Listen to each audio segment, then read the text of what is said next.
So, ang first game is Converge Fiber Xers versus Meralco Bolts. So, ang pinipili ko nga sa coach, ang coach na Converge Fiber Xers at hindi yun yung coach na iniisip nyo. Ang sinasabi kong coach ay si Coach Toroman. Alam naman natin na ginawa lang siya consultant pero siya talaga ang coach na Converge. So sa bench nga, mas pinili ko ang Meralco Bolts kasi mas solid ang lineup nila. Lalo na nagdagdagan pa sila ng isang rookie na katulad ni CJ Cancino. 5 din is pinili ko ang Meralco Bolts kasi yun nga, dadamay ko na rin sa chemistry kasi nga grabe yung chemistry na talaga nila. Pang championship material na talaga yun ng Meralco Bolts. Di mo na sila mamaliitin. So kung sa import nga, mas pinili ko yung sa Converge Fiber Xers kasi mas ramdam yung impact niya ngayon more than sa import ng Meralco.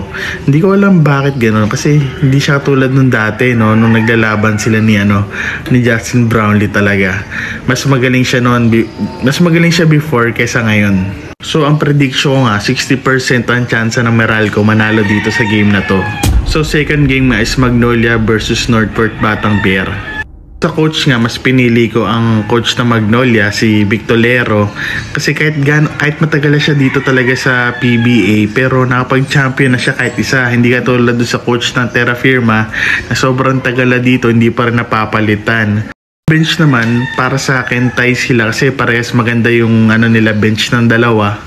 Tsaka may nag-aabang dun sa bench ng Northport Batang Pier.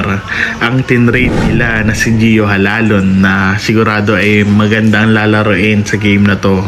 So sa first 5 nga, mas pinili kong Magnolia Templado Satchat at dadamay ko na rin katulad sa chemistry. Solid na talaga ang chemistry ng Magnolia talaga.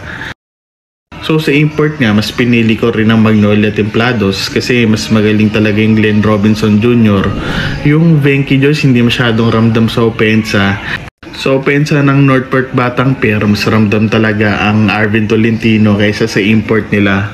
So ang prediction ko, malaki ang tsansa ng Magnolia manalo dito. Para sa akin, 90% talaga na sila ang mananalo for me.